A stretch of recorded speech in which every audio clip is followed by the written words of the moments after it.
ಆದರೆ ಇವತ್ತು ನಾನು ಹೇಳುವಂಥ ಒಂದು ಮುಖ್ಯ ವಿಷಯ ಏನಂದರೆ, ನೆಹೆಮಾಯ ಪ್ರಾರ್ಥಿಸಿದ ಹಾಗೆ ನಾವು ಪ್ರಾರ್ಥಿಸಿ.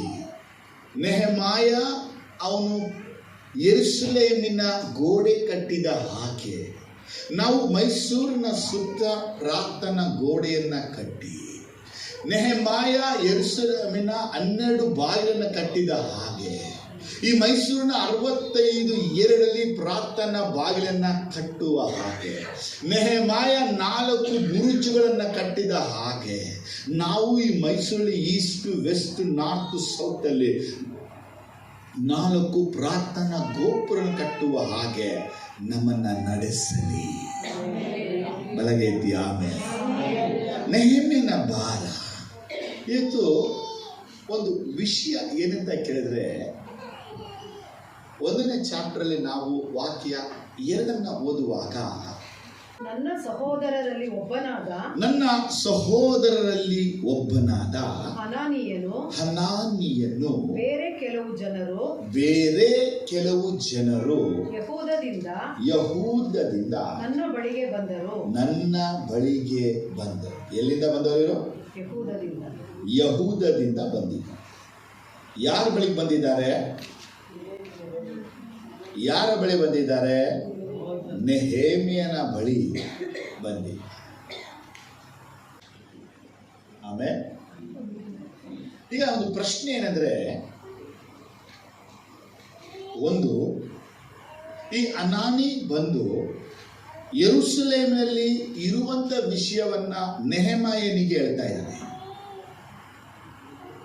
ಈ ನೆಹೆಮಾಯನಿಗೆ ಏನ್ ವಿಷಯ ಬಂತು? ಯೆರೂಸಲೇಮ್ ಹಾಳಾಗಿದೆ, ಮಣ್ಣು ಧೂಳು ಆಗಿದೆ, ಜನರು ಬಹಳ ಕಷ್ಟ ನಿಂದೆಗೆ ಒಳಗಾಗಿದ್ದಾರೆ, ಅದನ್ನ ವಿಷಯ ಕಿವಿಗೆ ಬಿದ್ದು, ಈ ವಿಷಯ ಅವನ ಕಿವಿಗೆ ಬಿದ್ದಾಗ ಅವನು ಪರಲೋಕ ದೇವರ ಮುಂದೆ ಹೋಗ್ತಾನೆ. ಹೋದ್ನ? ಪರಲೋಕ ದೇವರ ಮುಂದೆ ಹೋಗಿ 120 ದಿನಗಳು, ಹೌ ಮೆನಿ ಡೇಸ್? 120 ಡೇಸ್ಗಳ ತನಕ ದುಃಖ ಮತ್ತು ಕಣ್ಣೀರನ್ನ ಸುರಿಸಿ. ಆದರೆ ನೆಹೆಮ್ಯ ಚಾಪ್ಟರ್ 1ರಲ್ಲಿ ನೆಹೆಮಾಯ ದೇವರಿಗೆ ಹೋಗ್ಬಿಟ್ಟು ಯೆರೂಸಲೇಮ್ ಪಟ್ಟಣ ಕಟ್ಟಬೇಕು ಪ್ರೇಯರ್ ಮಾಡಲಿಲ್ಲ. ಪೌಳಿಗಳು ಕಟ್ಟಬೇಕು ಪ್ರೇಯರ್ ಮಾಡಲಿಲ್ಲ. ಬುರುಜುಗಳು ಕಟ್ಟಬೇಕು ಪ್ರೇಯರ್ ಮಾಡಲೇ. ಪ್ರೇಯರ್ ಮಾತ್ರ ಮಾಡಿದಾನೆ. ಅವನ ಪ್ರಾರ್ಥನೆಯಲ್ಲಿ ಯಾವ ವಿಷಯ ಕೇಳಿದ್ನೋ, ಯಾವ ಸಂಗತಿ ತಿಳ್ಕೊಂಡ್ನೋ ಆ ವಿಷಯಕ್ಕಾಗಿ ಅವನು ಪ್ರಾರ್ಥನೆ ಮಾಡಲಿಲ್ಲ. ಚಾಪ್ಟರ್ 2ಕ್ಕೆ ಬಂದ್ರೆ, ರಾಜನ ಮುಂದೆ ನಿಂತಾಗ ಅವನು ಪ್ರಾರ್ಥಿಸ್ತಾ ಇದ್ದಾನೆ. ರಾಜನಿಗೆ ಹೇಳಲಿಲ್ಲ ಯೆರೂಸಲೇಮಿನ ಪೌಳಿಗೋಡೆ ಕಟ್ಟಲ್ಪಡಬೇಕು, ಯೆರೂಸಲೇಮಿನ 12 ಬಾಗಿಲುಗಳು ಕಟ್ಟಲ್ಪಡಬೇಕು, ಯೆರೂಸಲೇಮಿನ 4 ಬುರುಜುಗಳು ಕಟ್ಟಲ್ಪಡಬೇಕು ಹೇಳಲೇ ಇಲ್ಲ. ಅವನು ಹೇಳಿದ್ದು ನಮ್ಮ ಪಿತೃಗಳು ಇರುವ ಸಮಾಧಿಯ ಪಟ್ಟಣವನ್ನು ಕಟ್ಟಬೇಕು. ಹೇಳಿ ಚಲ್ರಾವೆ, ದೇವರಿಗೆ ಏನು ಹೇಳಲಿಲ್ಲ? ಈ ಪಟ್ಟಣ ಬಾಗಿಲು ಬುರುಜ್ ಬಗ್ಗೆ ದೇವ್ರ ಬಗ್ಗೆ ಮಾತಾಡಲಿಲ್ಲ. ರಾಜನ ಬಳಿ ಹೋದ್ಮೇಲೆ ಪೌಳಿಗೋಡೆ ಆಗ್ಬೋದು, ಬಾಗಿಲುಗಳಾಗ್ಬೋದು, ಬುರುಜುಗಳ ಬಗ್ಗೆ ಮಾತಾಡಲಿಲ್ಲ. ರಾಜ ಏನು ಹೇಳ್ತಾ ಇದ್ದಾನೆ? ನನ್ನ ಪಿತೃಗಳ ಸಮಾಧಿ ಕಟ್ಟಲ್ಪಡಬೇಕು ಅಂತ. ಅದೇ 2ನೇ ಚಾಪ್ಟರಲ್ಲಿ ಯೆರೂಸಲೇಮಿಗೆ ಬಂದಾಗ 18ನೇ ವಾಕ್ಯಕ್ಕೆ ಬರುವಾಗ, ಯೆರೂಸಲೇಮ್ ನಿವಾಸಿಗಳಿಗೆ, ಶ್ರೀಮಂತರಿಗೆ ಎಲ್ಲರಿಗೂ ಹೇಳ್ತಾ ಇದ್ದಾನೆ, ಈ ಪಟ್ಟಣದ ಪೌಳಿ ಗೋಡೆಗಳನ್ನ ಬಾಗಿಲನ್ನು ನಾವು ಕಟ್ಟಬೇಕು ಅಂತ ಹೇಳ್ತಾರೆ. ಆಯ್ತಾ? ಶತ್ರುಗಳಿಗೆ ಬಂದಾಗ ಶತ್ರುಗಳ ಬಳಿಯಲ್ಲಿ ನೆಹೆಮಾಯ ದೇವರ ಬಳಿ ಹೋಗಿ ಪ್ರಾರ್ಥನೆ ಹಂಗೆ ಮಾಡಲಿಲ್ಲ. ರಾಜನಿಗೆ ಹೇಳುವಂತೆ ಸಮಾಧಿ ಬಗ್ಗೆ ಕಟ್ಟಬೇಕು ಅದ್ರ ಬಗ್ಗೆ ಹೇಳಲಿಲ್ಲ. ಜನರಿಗೆ ಹೇಳಿದಂತ ವಿಚಾರವನ್ನು ಶತ್ರುಗಳಿಗೆ ಹೇಳಲಿಲ್ಲ. ಅವನು ಶತ್ರುಗಳಿದು ದೇವರ ಕಾರ್ಯ. 6ನೇ ಚಾಪ್ಟರ್ 16ನೇ ವಾಕ್ಯ. 4 ವಿಷಯಗಳು ನೆಹೆಮ್ಯ ಅದನ್ನು ಕಲ್ತ್ಕೊಳ್ಳೋಕ್ಕಾಗಿ ಹೋಗ್ತಾರೆ. ದೇವರ ಬಳಿ ಅವನು ಪ್ರಾರ್ಥನೆಗೆ ಹೋಗುವಾಗ let lord rebuild the Jerusalem ಒಂದು ಪ್ರೇಯರ್ ಮಾಡಲೇ. ರಾಜನ ಬಳಿ ಹೋಗ್ಬಿಟ್ಟು ರೀಬಿಲ್ಡ್ ಜೆರುಸಲೇಮ್ ಒಂದು ಪ್ರೇಯರ್ ಮಾಡಿ ಹೇಳೇ ಕೇಳ್ಕೊಳ್ಳಿ. ಜನಗಳ ಬಳಿ ಹೇಳ್ತಾನೆ let us rebuild the Jerusalem ಅಂತ ಹೇಳ್ತಾನೆ. ಆದರೆ ಶತ್ರುಗಳಿಗೆ ಹೇಳ್ತಾನೆ ದೇವರು ಕೆಲಸವನ್ನ ಮಾಡ್ತಾ ಇದ್ದಾನೆ. ಈ 4 ಪಾಯಿಂಟಲ್ಲಿ ಏನು ತಿಳ್ಕೊಳ್ತೀವಿ ಅಂದರೆ, ಯಾರನ್ನ ಸಂಧಿಸಿದಾಗ, ಯಾರ ಜೊತೆ ಇದ್ದಾಗ, ಯಾವ ವ್ಯಕ್ತಿ ಬಳಿ ಇದ್ದಾಗ ಯಾವ ರೀತಿ ಮಾತಾಡಬೇಕೆಂಬಂತ ಜಾಣತನ ನಮ್ಮೊಳಗೆ ಇರಬೇಕು. ಆದರೆ ದೇವರು ಕೊಟ್ಟಂತ ಒಂದು ಪರಿಪೂರ್ಣ ದರ್ಶನ, ದೇವರು ಕೊಟ್ಟಂತ ಪರಿಪೂರ್ಣ ವಿಷನ್ ಅನ್ನ ನಾವು ಏನು ಮಾಡಿದ್ದೀವಿ, ಏನು ಮಾಡ್ತೀವಿ ಅಂದರೆ, ಯಾರು ನಂಬಲ್ಲ, ಯಾರು ವಿಶ್ವಾಸಿಸಲ್ಲ, ಯಾರು ಸಪೋರ್ಟ್ ಮಾಡಲ್ಲ, ಯಾರು ನಿಲ್ಲಲ್ವೋ ಅವ್ರ ಹತ್ರ ಹೋಗಿ ನಾವು ಈ ಪಟ್ಟಣನ ಗೋಡೆ ಕಟ್ಟುವ ವಿಷಯನ ಶೇರ್ ಮಾಡ್ತೀವಿ. ಈ ಪಟ್ಟಣದ ಗೋಡೆ ಕಟ್ಟುವ ವಿಷಯವಾಗಿ ನಾವು ಜೊತೆ ಶೇರ್ ಮಾಡುವಾಗ ಆಲ್ರೆಡಿ ಅದನ್ನು ಅವರು ನಂಬಲ್ಲ, ಆಲ್ರೆಡಿ ಅವ್ರು ಅದು ಸಪೋರ್ಟ್ ಮಾಡಲ್ಲ, ಆಲ್ರೆಡಿ ಅದು ಅವ್ರಿಗೆ ಇಷ್ಟ ಇಲ್ಲ. ಅವ್ರಿಗೆ ಹೋಗಿ ನಾವು ದೇವರ ದರ್ಶನ ಆಗಿರ್ಬೋದು ಅಥವಾ ನಾವು ಹೊಂದಿರುವ ದರ್ಶನಗಳೇ ಆಗಿರ್ಬೋದು ಅವ್ರ ಬಳಿ ನಾವು ಶೇರ್ ಮಾಡೋದ್ರಿಂದ ಎಷ್ಟು ಮಾತ್ರಕ್ಕೂ ಕಾರ್ಯಗಳು ಸಫಲಕ್ಕೆ. ಮೊದಲನೇ ವಿಚಾರ ತಿಳ್ಕೋಬೇಕು, ನೆಹೆಮೀಯನಿಗೆ ಯಾಕೆ ಈ ವಿಷಯ ಹೇಳಲಾಯಿತು ಪ್ರಶ್ನೆ. ಎರಡನೇ ವಿಷಯ, ನೆಹೆಮೀಯನಿಗೆ ವಿಷಯ ಹೇಳುವಂತೆ ಅವನ ಸಹೋದರನ ಪ್ರೇರಣೆ ಯಾರು ಮಾಡಿರಬಹುದು. ಮೂಲ ಪ್ರಶ್ನೆ, ಯಾಕೆ ನೆಹೆಮೀಯನಿಗೆ ಟಾರ್ಗೆಟ್ ಅನ್ನ ಮಾಡಿದ್ರು.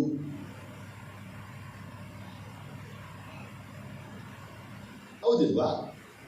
ಈ ಅಹಷ್ವೇರೋಷ್ ಈ ಅರ್ಥಸ್ಥ ರಾಜನಾಗಿದ್ದಾನೆ. ಅವನ 20ನೆಯ ವರ್ಷದಲ್ಲಿ ನೆಹೆಮಾಯ ಅವನ ಮುಂದೆ ನಿಂತುಕೊಂಡಿದ್ದಾನೆ. ಈಗ ಅವನ 20ನೇ ವರ್ಷ ಅಂತ ತಗೊಳ್ಳುವಾಗ ಇವನು ರಾಜನಾದ ಮೇಲೆ, ನಾವು ಎಜ್ರ ಪುಸ್ತಕವನ್ನು ಓದುವ ಲಾಸ್ಟ್ ವೀಕ್ ಅನೇಕ ವಿಷಯ ತೋರಿಸ್ಕೊಟ್ಟೆ ನಿಮಗೆ. ಎಜ್ರನ ಕಾಲದಲ್ಲಿ ಎಜ್ರ ಅವನ 7ನೇ ವರ್ಷದಲ್ಲಿ ಶೋಷನ್ ಕೋಟೆಯಿಂದ ಬಂದಿದ್ದಾನೆ. ಎಲ್ಲಿಗೆ ಬಂದವನೆ? ಯೆರೂಸಲೇಮ್ ಬಂದು ಅಲ್ಲಿ ದೇವಾಲಯ ಕಟ್ಟಕ್ಕಾಗಿ, ದೇವರ ಕೆಲಸವನ್ನು ಮಾಡೋಕ್ಕಾಗಿ ಪ್ರಯತ್ನಗಳನ್ನು ಮಾಡಿದ್ರು. ಆದರೆ ಮೋರ್ ದೆನ್ 14 ವರ್ಷಗಳು ಕೆಲಸ ಹಾಗೆ ನಿಂತಿತ್ತು. ಎಜ್ರ 7ನೇ ಚಾಪ್ಟರ್ನ ನಾವು ನೋಡ್ಬೋದು. ಈಗ ಎಜ್ರ ಏನು ಮಾಡ್ತಾರೆ ಅಂದರೆ, ಯೆರೂಸಲೇಮಲ್ಲಿ ಇರುವಂಥ ಎಜ್ರನಿಗೆ ಈ ಅನಾನಿಯಗೆ ಹೇಳ್ತಾ ಇದ್ದಾನೆ, ನಿನ್ನ ಸಹೋದರ ಅರಮನೆಯಲ್ಲಿ ರಾಜನಿಗೆ ದ್ರಾಕ್ಷಾರಸವನ್ನು ಕೊಡ್ತಾನೆ.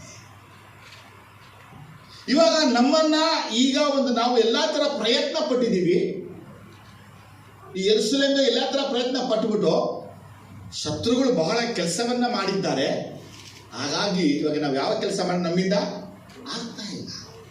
ಈಗ ಒಂದೇ ಒಂದು ಆಪ್ಷನ್ ನಮಗಿರೋದು, ನೆಹೆಮಾಯನಿಗೆ ವಿಷಯವನ್ನ ತಿಳಿಸಿದ್ರೆ ನೆಹೆಮಾಯ ಏನಾದ್ರೂ ಮಾಡಬಹುದು. ಯಾರ ಪ್ಲಾನ್ ಇದು? ಎಜ್ರನ ಪ್ಲಾನ್. ಹಾಗಾಗಿ ಎಜ್ರ ಈ ಅನಾನಿ ಅನೇಕರನ್ನ ಎಲ್ಲಿಗೆ? ಯೆರೂಸಲೇಮಿನಿಂದ 600 ಮೈಲಿ 6 ತಿಂಗಳ ಪ್ರಯಾಣ ಮಾಡಿ ಶೋಷನ್ ಕೋಟೆಗೆ ಹೋಗಿ ಅನಾನಿ ಹೋಗಿ ನೆಹೆಮಾಯನಿಗೆ ವಿಷಯವನ್ನ ಹೇಳ್ತಾರೆ. ನಾವು 1-2 ಓದ್ಕೊಂಡ್ಬಿಡ್ತೇವೆ. ಅನಾನಿ ಸಹೋದರನು ಬಂದು ನೆಹೆಮಾಯನಿಗೆ ಯೆರೂಸಲೇಮಿನ ವಿಷಯವನ್ನ ಹೇಳಿದನು. ನೆಹೆಮಾಯ ಹುಟ್ಟಿದ್ದು ಬ್ಯಾಬಿಲೋನ್ ದೇಶದಲ್ಲಿ, ಬೆಳೆದಿದ್ದು ಬ್ಯಾಬಿಲೋನ್ ದೇಶದಲ್ಲಿ, ಜ್ಞಾನ ಪಡೆದು ಬ್ಯಾಬಿಲೋನ್ ದೇಶ. ಯಾಕಂದ್ರೆ ಹಿಜ್ಕೀಯನು ದೇವರಿಗೆ ವಿರುದ್ಧವಾಗಿ ನಡೆದಾಗ ಯೆಶಾಯ ಪ್ರವಾದಿ ಬಂದು ಹೇಳ್ತಾನೆ, ಅವನಿನ ಮಕ್ಕಳನ್ನ ಎತ್ತುಕೊಂಡು ಹೋಗಿ ಕಂಚುಕಿಗಳಾಗಿ ಮಾಡಿಕೊಳ್ಳುವನು, ಅವ್ರ ರಾಜರಿಗೆ ಸೇವಕರಾಗುವರು ಅಂತಾಳೆ. ಹೇಗೆ ಯೆಶಾಯ ಪ್ರವಾದನ ನೋಡಿದನೋ ಅದೇ ರೀತಿ ಇಸ್ರೇಲಿಯರು ಅಂದರೆ ಯಹೂದಿಗಳು, ಯೌವನಸ್ಥ ಹುಡುಗರುಗಳೆಲ್ಲ ಅರಮನೆಯಲ್ಲಿ ಸೇವೆ ಮಾಡುವಂಥವರಾದರು. ಆದರೆ ನೆಹೆಮಾಯನಿಗೆ ಯೆರೂಸಲೇಮಲ್ಲಿ ಹುಟ್ಟಿಲ್ಲ, ಬ್ಯಾಬಿಲೋನ್ ಹುಟ್ಟಿದ್ದಾನೆ. ಅವನ ಭಾರ ಯೆರೂಸಲೇಮ್ ಮೇಲೆ ಇದೆ. ನೀವೆಲ್ಲೂ ಹುಟ್ಟಿದ್ರಿ ಅದು ಮುಖ್ಯ ಅಲ್ಲ, ಈ ಪಟ್ಟಣದ ಮೇಲೆ ನಿಮಗೊಂದು ಭಾರ. ನೋಡಿ, ನಾವು ಬುಕ್ ಆಫ್ ಎಸ್ತರನ್ನು ಓದ್ತೀವಿ. ಬುಕ್ ಆಫ್ ಎಸ್ತರನ್ನು ಓದುವಾಗ ಹಾಮಾನ್ ಒಂದು ಕುತಂತ್ರವನ್ನು ಮಾಡ್ತಾನೆ. ಹಾಮಾನನ ಕುತಂತ್ರ ಏನಪ್ಪಾ ಅಂದ್ರೆ ಇಡೀ ಯಹೂದಿಗಳನ್ನೇ ನಾಶ ಮಾಡಬೇಕು. ಯಹೂದಿಗಳನ್ನ ನಾಶ ಮಾಡಕ್ಕಾಗಿ ಅವನು ಮಾಡಿದಂತ ದೊಡ್ಡ ಯೋಜನೆಯನ್ನ ತಿಳ್ಕೊಂಡ ಯಾರು? ಮೊರ್ದೆಕಾಯ್. ಅದಕ್ಕಾಗಿ ಏನ್ ಮಾಡ್ತಾನೆ, ಎಸ್ತರನ್ನ ಸಂಧಿಸಿ ಮಾತಾಡ್ತಾನೆ. ಎಸ್ತರ್, ನೀನ್ ಒಬ್ಬಳೇ ಆಪ್ಷನ್ ಇರೋದು ನಿನಗೆ, ನೀ ರಾಣಿ, ರಾಜನ ಬಳಿ ಹೋಗಿ ಮಾತಾಡಕ್ಕೆ. ನೋಡಿ, ದೇವರು ನಮ್ಮ ಜೀವನದಲ್ಲಿ ಒಂದು ಕೆಟ್ಟದನ್ನ ತಂದರೂ ಅಲ್ಲಿ ಒಂದು ಒಳ್ಳೆಯದನ್ನ ಇಟ್ಟಿರ್ತಾನೆ. ಈಜಿಪ್ಟಿಗೆ ಹೇಳಿದ್ದು, ನಿನ್ನ ಮಕ್ಕಳನ್ನ ಕಂಚುಕಿಗಳಾಗಿ ಮಾಡಿಕೊಳ್ಳುವನು, ಸೇವಕಗಳಾಗಿ ಮಾಡಿಕೊಳ್ಳು ಅಂತ ಹೇಳಿದ್ರು. ಆ ದಿನಗಳಲ್ಲಿ ಹೇಳಲ್ಪಟ್ಟಂತ ಪ್ರವಾದನೆ ಹಾಗೆ ನಡೆಯಿತು. ಆದರೆ ಶದ್ರಕ್, ಮೇಷಕ್, ಅಬೇದ್ನೆಗೋ, ದಾನಿಯೇಲರು ರಾಜನ ಅರಮೇಲೆ ನಿಂತು ದೇವರಿಗಾಗಿ, ಇಸ್ರೇಲ್ ಜನರಿಗಾಗಿ ಏನೆಲ್ಲ ಅವರು ಮಾಡಿದ್ರು. ಎಜ್ರ ಆಗ್ಬೋದು, ಜೆರುಬ್ಬಾಬೆಲ್ ಆಗ್ಬೋದು, ನೆಹೆಮಾಯ ಆಗ್ಬೋದು, ಇವರೆಲ್ಲ ಬ್ಯಾಬಿಲೋನರಿಗೂ ಮೇದ್ಯಪರಾಸಿಗಳಿಗೂ ಸೇವಕರಾಗಿದ್ರು. ದೇಶಕ್ಕಾಗಿ ಅವರು ಏನೆಲ್ಲ ಮಾಡಿದ್ರು ಅದು ನಾವು ಚೆನ್ನಾಗಿ ತಿಳ್ಕೊಬೇಕು. ಇವತ್ತು ನಿಮ್ಮ ಪರಿಸ್ಥಿತಿ ಏನಾಗಿದೆ, ನೀವು ಯಾವ ಸ್ಥಳದಲ್ಲಿದ್ದೀರ, ಅದು ದೊಡ್ಡ ವಿಷಯ ಅಲ್ಲ. ನಿಮ್ಮನ್ನ ಕೊಂಡು ಏಸಪ್ಪ ಏನ್ ಮಾಡಕ್ಕಾಗಿ ಇದ್ದಾನೆ. Amen, hallelujah. ಬೆಳಗ್ಗೆ ಇಲ್ಲಿ ನಾವು ಬಂದಾಗ, ಈ ಸ್ಥಳಕ್ಕೆ ಬಂದಾಗ, ನನ್ನೊಟ್ಟಿಗೆ ಪವಿತ್ರಾತ್ಮ ಮಾತಾಡಿದಂಥ ಮಾತು ಅದು ಯೋವೇಲ್ ಪ್ರವಾದನ ಪುಸ್ತಕದಲ್ಲಿ ಬಯಲ್ಪಟ್ಟಂತಹ ವಾಕ್ಯ. 2ನೇ ಅಧ್ಯಾಯದಲ್ಲಿ 25 ಆತನೊಟ್ಟಿಗೆ ಮಾತನಾಡಿದನು. ಗುಂಪು ಮಿಡತೆ, ಸಣ್ಣ ಮಿಡತೆ, ದೊಡ್ಡ ಮಿಡತೆ, ಶೂರಿ ಮಿಡತೆ. ಆಮೇಲೆ ನಾನು ನಿಮ್ಮ ಮೇಲೆ ಕಳುಹಿಸಿದ ನನ್ನ ದೊಡ್ಡ ದಂಡು ತಿಂದು ಬಿಟ್ಟ ವರ್ಷಗಳನ್ನು ನಾನು ನಿಮಗೆ ಕಟ್ಟಿಕೊಡುವೆನು. 2ರಷ್ಟು ಕಟ್ಟಿಕೊಡುವೆನು. ಚಪ್ಪಾಳೆ ಬರಲಿಲ್ಲ, ದೇವ ವಾಗ್ದಾನ ವಾಕ್ಯ. ಇವತ್ತಿನ ಬೆಳಗ್ಗೆ ಆರಾಧನೆ ಬಂದಾಗ ಪವಿತ್ರ ಆತ್ಮನೊಟ್ಟಿಗೆ ಮಾತಾಡಿದ ಮಾತು ಏನಂದ್ರೆ, ಈ ಸಭೆಯ ಮಕ್ಕಳು ಜನಗಳನ್ನ 5 ರೀತಿಯ ಮಿಡತೆಗಳು ತಿಂದಾಕ್ಬಿಡು. ಅರೆ, ನಾನು ನಿನಗೆ ವಾಗ್ದಾನ ಮಾಡ್ತಾ ಇದ್ದೀನಿ, 2ರಷ್ಟು ಕಟ್ಟಿಕೊಡ್ತೀನಿ. ಸ್ತೋತ್ರ ಹೇಳಿ, ಸ್ತೋತ್ರ. ದೇವರ ಈ ಪ್ರವಾದನ ವಾಕ್ಯ ನಾನು ನಂಬ್ತೀನಿ, ಇದು ನೆರವೇರುತ್ತೆ, ಶೀಘ್ರದಲ್ಲಿ ಇದು ನೆರವೇರುತ್ತೆ. ನಾವು ನೆಹೆಮಾಯನಂತೆ ಒಂದು ಭಾರ ಇಟ್ಟುಕೊಂಡಿದ್ದೀವಿ. ಈ ಪಟ್ಟಣಕ್ಕಾಗಿ ಏನಾದರೂ ಮಾಡಬೇಕು. ದೇವರು ಪಟ್ಟಣವನ್ನು ರಕ್ಷಣೆ ಮಾಡಕ್ಕಾಗಿ ಮಾಡೇ ಮಾಡ್ತಾನೆ. ಈ ವಾಕ್ಯವನ್ನು ಇಟ್ಟುಕೊಂಡು ನಿಮ್ಮ ಪ್ರಾರ್ಥನೆಯಲ್ಲಿ ಪ್ರಾರ್ಥಿಸಿ, ದೇವರೇ ನಮಗೆ ಕೊಡು, ದೇವರೇ ನಮಗೆ ಕೊಡು. ಇಲ್ಲಿ ತನಕ ನಾ ದೇವರ ಹತ್ರ ಹೋಗಿ ಕೊಡು ಅಂತ ಕೇಳಿಲ್ಲ. ಈಗ ನಾವು ಕೇಳಬೇಕು, ನಮಗೆ ಕೊಡು, ಕಾಸು ಕೊಡು ಅಂತ ಅಲ್ಲ. ಆಮೆನ್. ನೋಡಿ, ಈ ನೆಹೆಮಾಯ, ಈಗ ಎಸ್ತರ್, ಆ ನೆಹೆಮಾಯ ಸ್ವಲ್ಪ ವಿಷಯ ಹೇಳ್ತಾರೆ. ಎಸ್ತರಿಗೆ ಮೊರ್ದೆಕೈ ಹೇಳ್ತಾನೆ, ರಾಜನ ಬಳಿ ನಿಂತು.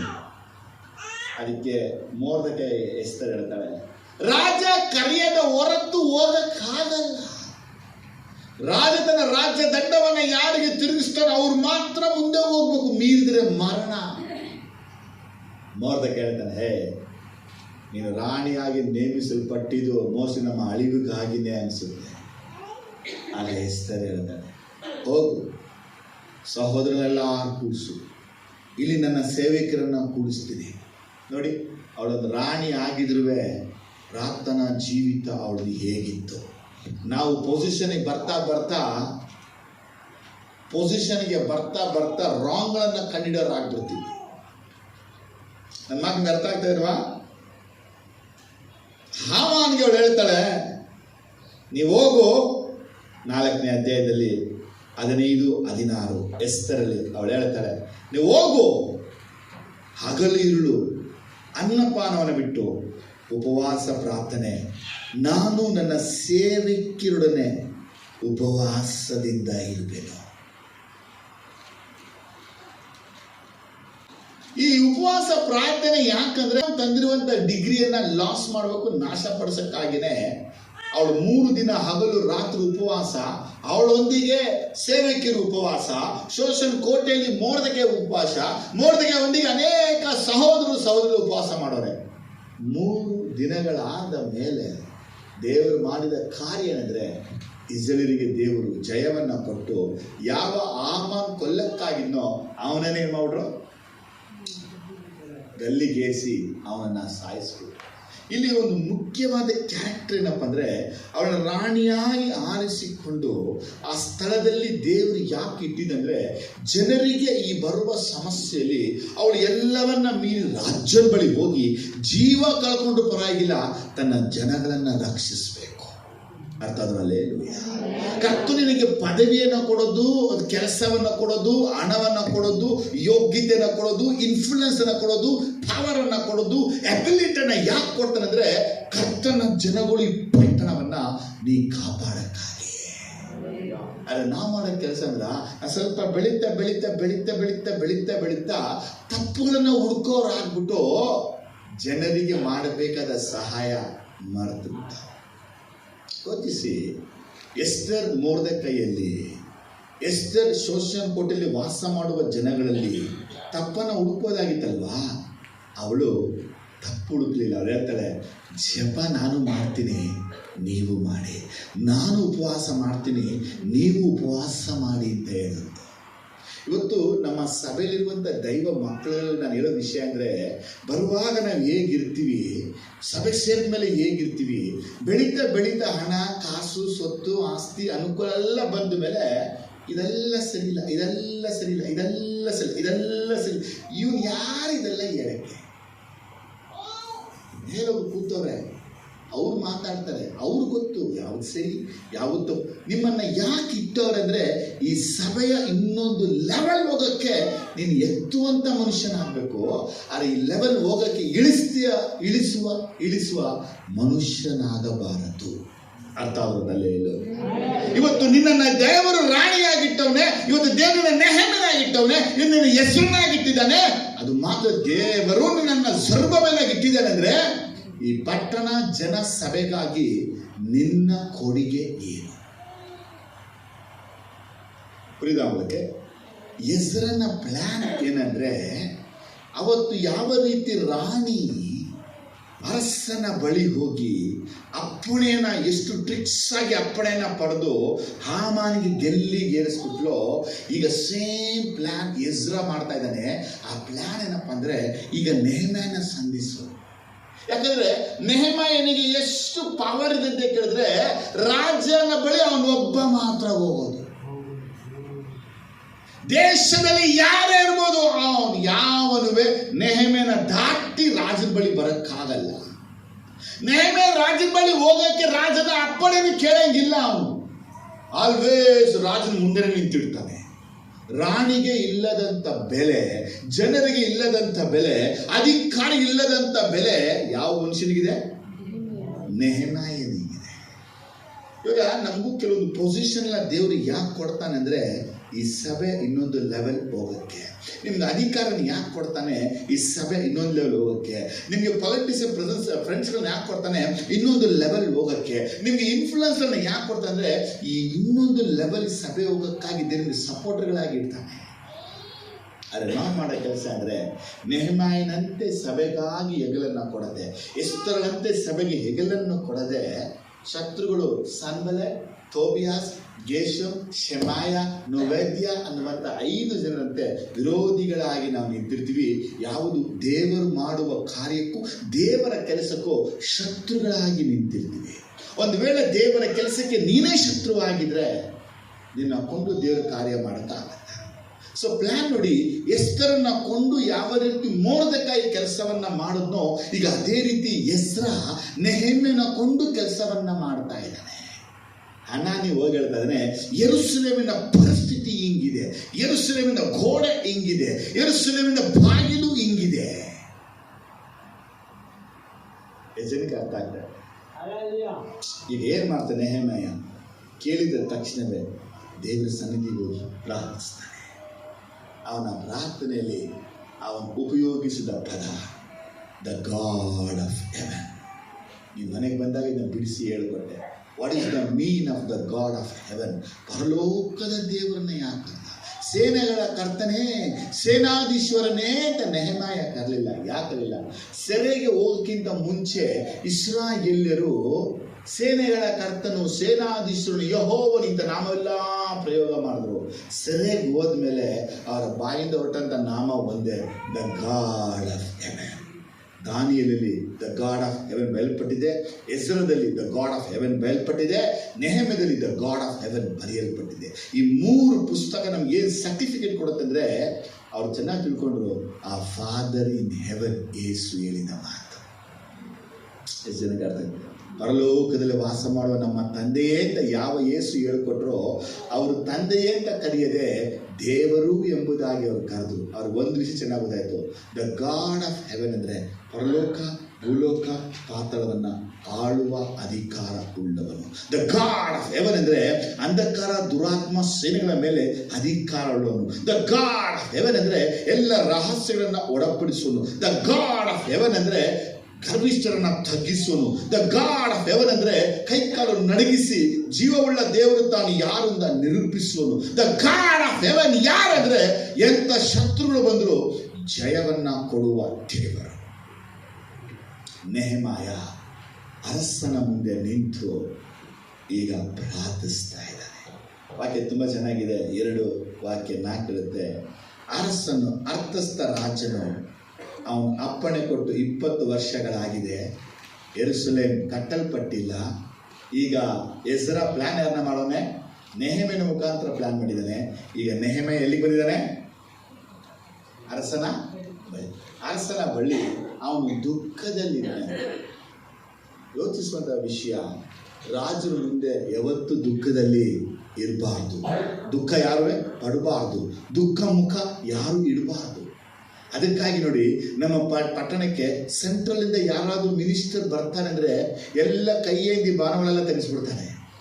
ಫುಟ್ಪಾತಲ್ಲಿ ಯಾವ ಅಂಗಡಿ ಇಡಂಗಿಲ್ಲ, ರೋಡೆಲ್ಲ ಕ್ಲೀನ್ ಆಗಿದ್ರೆ. ಯಾಕಂದರೆ ಪ್ರೆಸಿಡೆಂಟ್ಗೆಲ್ಲ ಗೊತ್ತಾಗಬೇಕು ಇಲ್ಲಿ ಬಡವೇ ಇಲ್ಲ. ಹೋದ್ಮೇಲೆ ಮತ್ತೆ ಅಂಗಡಿಗಳೆಲ್ಲ ಹಾಕೋದು. ಇದು ಇವತ್ತಿನ ಕಾಲವಲ್ಲ. ಅದು ನೆಹೆಮಾಯನ ಮುಖ ಹೇಗಿದೆ? ದುಃಖಕ್ಕೊಳಗಾಗಿದೆ. ರಾಜ ಕೇಳಿದ ಪ್ರಶ್ನೆ, ನಿನ್ನ ಅಪೇಕ್ಷೆ ಏನು? ಒಬ್ಬ ರಾಜ ಈ ರೀತಿ ಕೇಳಕ್ಕಾಗತ್ತ? ನೆಹೆಮಾಯ 1:11 ಸ್ವಾಮಿ, ಕೃಪೆ ಮಾಡು, ನಿನ್ನ ಸೇವಕನಾದ ನನ್ನ ಪ್ರಾರ್ಥನೆಗೂ ನಿನ್ನ ನಾಮಸ್ಮರಣೆಯಲ್ಲಿ ಆನಂದಿಸುವ ನಿನ್ನ ಭಕ್ತರ ಪ್ರಾರ್ಥನೆಗೂ ಕಿವಿಗಳು. ನಿನ್ನ ಸೇವಕನು ಈ ಹೊತ್ತು ಆ ಮನುಷ್ಯನ ದಯೆಗೆ ಪಾತ್ರನಾಗಿ ಕೃತಾರ್ಥನಾಗುವಂತೆ ಅನುಗ್ರಹಿಸಬೇಕು ಎಂದು ಪ್ರಾರ್ಥಿಸಿದರು. ನೆಹೆಮಾಯ ಪ್ರಾರ್ಥನೆ ಮಾಡುವಾಗ ಆ ಮನುಷ್ಯ ಅಂತ ಪದ ಹೇಳ್ತಾನೆ. ನೆಹೆಮ್ಯನ 120 days ಪ್ರೇಯರಲ್ಲಿ ಆ ಮನುಷ್ಯ ಯಾರಂದ್ರೆ ಅರ್ಥಸ್ಥ ರಾಜನಿಗೆನೆ ನೆಹೆಮಾಯ ಆ ಮನುಷ್ಯ ಅಂತ ಕರ್ತ. ಅವನು ರಾಜನಾಗಿದ್ರು, ಅವನು ರಾಜನಾಗಿದ್ರು, ದೇವರು ಮುಂದೆ ಹೋದ್ರೆ ನೆಹೆಮಾಯ ಹೇಳ್ತಾನೆ ನೀವು ಅರ್ಥ ಮಾಡ್ಕೋಬೇಕು. ಪರಲೋಕದ ದೇವರ ಮುಂದೆ ಯಾವ ರಾಜ, ಯಾವ ಒಡೆಯ, ಯಾವ ಅಧಿಪತಿ, ಯಾವ ಪವರ್ ಇಲ್ಲವೇ ಇಲ್ಲ. ಎಲ್ಲ ರಾಜತ್ವಗಳು, ದೊರೆತನಗಳು, ಅಧಿಕಾರಗಳು ಯೇಸು ಕ್ರಿಸ್ತನ ಪಾದದ ಕೆಳಗೆ ಹಾಕಲ್ಪಟ್ಟಿದೆ. ಯೇಸು ಒಬ್ಬನೇ ರಾಜ, ಕರ್ತಾದಿ ಕರ್ತ. ಸರಿಯಾಗಿ ತಿಳಿದುಕೊಂಡ ನೆಹೆಮಾಯ ಆ ಮನುಷ್ಯನನ್ನ ಸಂಧಿಸುತ್ತೇಳಿ 120 days ಪ್ರೇಯರ್ ಮಾಡಿದ್ದಾನೆ. ದೇವರು ಸಂಧಿಸ್ತಾ ಹೋಗ್ತಾರಾ? ಸಂಧಿಸಿದರು. ಅದಕ್ಕೆ ಅವನು ಕೇಳ್ತಾನೆ, ಅವನು ಅರ್ಥಸ್ಥ ರಾಜ, ವಾಟ್ ಈಸ್ ಯುವರ್ ಡಿಸೈರ್? ನಿನ್ನ ಅಪೇಕ್ಷೆ ಏನು? ಕೇಳಿದ ಮನುಷ್ಯ ಅವನು ರಾಜನೇ ಹೇಳಲಿಲ್ಲ. ಅದಕ್ಕೆ ಬುಕ್ ಆಫ್ ನೇಮದಾಗ ಅವನು ತುಂಬ ಜಾಣತನ ಉಳ್ಳವನು. ಅವನು ಜಾಣನಾಗಿದ್ದಕ್ಕಾಗಿಯೇ 52 ದಿನಗಳಲ್ಲಿ ಯೆರೂಸಲೇಮಿನ ಗೋಡೆನ ಕಟ್ಟಿಬಿಟ್ಟ. ಇವತ್ತು ನಾವು ದೇವರು ಕೊಟ್ಟ ವಿಷನ್ ಅನ್ನ ಬೇಗನೆ ಮಾಡಿದಕ್ಕೆ ಕಾರಣ ನಾವು ಜಾಣರಲ್ಲ, ಯುಕ್ತಿವಂತರುಗಳಾಗ್ಬಿಟ್ಟಿದ್ದೀವಿ. ಯುಕ್ತಿ ಕುಯುಕ್ತಿ ಮಾಡೋದೆಲ್ಲ ದೆವ್ವಗಳ ಕೆಲಸ. ಜಾಣತ್ವ ಅನ್ನೋದು ಪವಿತ್ರಾತ್ಮನ ಒಂದು ಕಾರ್ಯ. ಯಾಕಂದರೆ ಗಾಡ್ಸ್ ಪ್ಲ್ಯಾನ್ಗಳೆಲ್ಲ ಪರ್ಫೆಕ್ಟ್ ಆಗಿ ಫುಲ್ಫಿಲ್ ಆಗಬೇಕಂದ್ರೆ ದೇವರ ವಿಷಯನ ಸರಿಯಾಗಿ ಜಾಣ್ಮೆಯಿಂದ ಕೇಳಿ ಜಾಣ್ಮೆಯಿಂದ ಕಾರ್ಯವನ್ನು ನಾವು ಮಾಡಬೇಕು. ಎಷ್ಟು ಜನಕ್ಕೆ ಅರ್ಥ ಆಯಿತು? ಆಮೇಲೆ ಇದರ್ಥ ಸಂಭವ ಏನು? ರಾಜ ಕೇಳಿದ ಮರುಕ್ಷಣವೇ ಅವನು ರಾಜನಿಗೆ ಹೇಳಲಿಲ್ಲ. ಯೆರೂಸಲೇಮಿನ ಗೋಡೆ ಕಟ್ಟಲ್ಪಡಬೇಕಂದ್ರೆ ಖಂಡಿತವಾಗಿ ರಾಜ ಅಪ್ಪಣೆ ಕೊಡ್ತಾ ಇರಲಿಲ್ಲ. ಯಾಕೆ? ಆಲ್ರೆಡಿ ಇದನ್ನ ಕಟ್ಟಬಾರ್ದು ಅಂತೇಳಿ ಪತ್ರ ವ್ಯವಹಾರ ನಡೆದುಬಿಟ್ಟು ರಾಜ ಸಿಗ್ನೇಚರ್ ಮಾಡ್ಬಿಟ್ಟು ಸ್ಟಾಪ್ ಮಾಡಿ ಅದನ್ನ ಅಂತೇಳಿ ಸುಮಾರು 14 ವರ್ಷಗಳಿಂದ ಸ್ಟಾಪ್ ಆಗಿದೆ ಗೋಡೆ ಕಟ್ಟುವ ಕೆಲಸ. ಅದಕ್ಕೆ ನೆಹೆಮಾಯ ತಿಳ್ಕೊಂಡ. ಯಾರು ತಿಳ್ಕೊಂಡ? ಇವನೇ ಇದಕ್ಕೆ ಸೈನ್ ಮಾಡಿದಾನೆ ಕಟ್ಟಬಾರ್ದು ಅಂತೇಳಿ. ಈಗ ಇವನಿಗೆ ಈ ವಿಷಯವನ್ನೇ ಹೇಳ್ಬಿಟ್ರೆ ನನ್ನ ಜೀವನೇ ಹೋಗೋದು. ಅದಕ್ಕೆ ಇವನು ಹೇಳ್ತಾ ಇದ್ದಾನೆ, ನನ್ನ ಪಿತೃಗಳು ಇರುವ ಸಮಾಧಿ. ಒಂದು ಪ್ರಶ್ನೆ ಬರುತ್ತೆ, ಈ ಪಿತೃಗಳ ಸಮಾಧಿ ಅಂತ ಹೇಳೋದಕ್ಕಿಂತ ಮುಂಚೆ ಪ್ರಾರ್ಥನೆ ಮಾಡ. ಈ ಪ್ರಾರ್ಥನೆಗೆ ಹೆಸರು ಮೌನದ ಪ್ರಾರ್ಥನೆ. ಇದು ಫ್ಲೋ ಆಗುವ ಪ್ರಾರ್ಥನೆ. ನಮ್ಮನ್ನು ಯಾರು ಏನೇ ಬಂದು ಕೇಳಿದ್ರು ಈ ಪ್ರಾರ್ಥನೆ ನಾವು ಮಾಡುವಂಥವರಾಗಿರಬೇಕು. ಕೇಳಿದ ತಕ್ಷಣ ಮಾತಾಡೋದು ನೆಹಮ್ಯ ಅಲ್ಲ ಅಂದಮೇಲೆ ನಾವೇ ನಮ್ಮನ್ನು ಕೇಳಿದ ತಕ್ಷಣ ಉತ್ತರ ಕೊಡಬಾರ್ದು. ಒಂದು ಕ್ಷಣ ಹೃದಯದಲ್ಲಿ ದೇವರೊಂದಿಗೆ ಮಾತಾಡಬೇಕು. ಏನು ಮಾತಾಡಬೇಕು? ಪರಲೋಕದ ದೇವ್ರ ಬಳಿ, ಪರಲೋಕದ ದೇವ್ರ ಬಳಿ ಅವನು ಮಾತಾಡ್ತಾ ಇದ್ದಾನೆ. ಎಷ್ಟೊತ್ತು ಮಾತಾಡ್ದ, ಎಷ್ಟೊತ್ತು ಮಾಡಲು ನಿಲ್ಲೇ ಇಲ್ಲ. ಅವನು ಮಾತಾಡಿದ್ದು ವೆರಿ ಲಿಟಲ್ ಟೈಮ್. ಆ ಲಿಟಲ್ ಟೈಮ್ ಪ್ರೇಯರ್ ದೊಡ್ಡ ಅದ್ಭುತವನ್ನ. ಮೊದಲನೇ ವಿಷಯ ಅವನು ಹೇಳಿದ್ದು, ನನ್ನ ಪಿತೃಗಳು ಇರುವ ಸಮಾಧಿ. ಈ ಸಮಾಧಿ ಪದವನ್ನು ಯಾಕೆ ತಗೊಂಡ? ಯೇಸುಸ್ವಾಮಿ ಹೊಸಮ್ ಹೇಳ್ತಾರೆ, ನಿಮ್ಮ ಪಿತೃಗಳು ಪ್ರವಾದಿಗಳನ್ನ ಕೊಂದು ನೀವು ಅವರ ಸಮಾಧಿಯನ್ನು ಕಟ್ತೀರಾ ಅಂತ ಹೇಳಿದ್ರೆ ಯೇಸು. ಯಹೂದಿಗಳಲ್ಲಿ ಒಂದು ನಂಬಿಕೆ, ಒಂದು ವಾಡಿಕೆ ಇತ್ತು, ಪಿತೃಗಳ ಸಮಾಧಿಯನ್ನು ಕಟ್ಟೋದು. ಇವತ್ತುವೇ ಅನ್ಯ ಜನರಲ್ಲೂ ಒಂದಿದೆ, ಮನುಷ್ಯನಿಗೆ ಬೆಲೆ ಇಲ್ಲ ಅಂದ್ರೂ ಮನುಷ್ಯನ ಸಮಾಧಿಗೆ ಬೆಲೆ ಇದೆ. ಈ ಮೇದಿಯಾ ಪರ್ಷಿಯನ್ಸ್ಗಳು ಮನುಷ್ಯನಿಗಿಂತ ಸಮಾಧಿಗಳಿಗೆ ಬಹಳ ರೆಸ್ಪೆಕ್ಟ್ ಅನ್ನು ಕೊಟ್ಟಿತ್ತು, ಬಹಳ ಗೌರವ ಕೊಡ್ತಾ ಇದ್ರು ಅವರು. ಅದಕ್ಕೆ ಈ ಪರ್ಷಿಯಾ ದೇಶದಲ್ಲಿ ವಾಸವಾದಂತ ನೆಹೆಮೀಯನಿಗೆ ಚೆನ್ನಾಗಿ ಗೊತ್ತು, ರಾಜನಿಗೆ ಹೇಳಬೇಕಾದ ಮಾತು ಸಮಾಧಿಗಳನ್ನ ಕಟ್ಟಬೇಕು.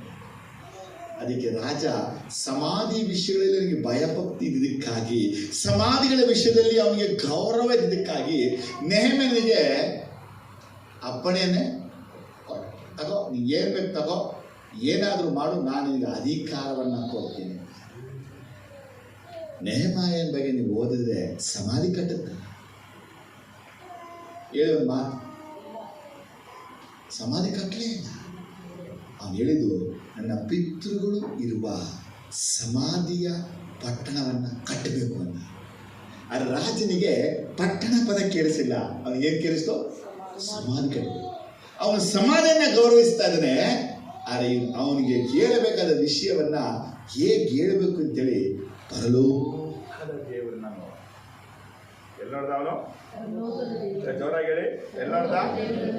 ಪರಲೋಕದ ದೇವರನ್ನ ಅವನು ನೋಡಿ ಪ್ರಾರ್ಥಿಸಿ.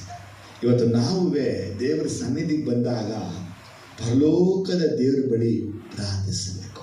ಈ ಪ್ರಾರ್ಥನೆಗೆ ಹೆಸರು ಫ್ಲೋವಿಂಗ್ ಪ್ರೇಯರ್ ಅಂತೇಳಿ, ಹರಿಯುವ ಪ್ರಾರ್ಥನೆ.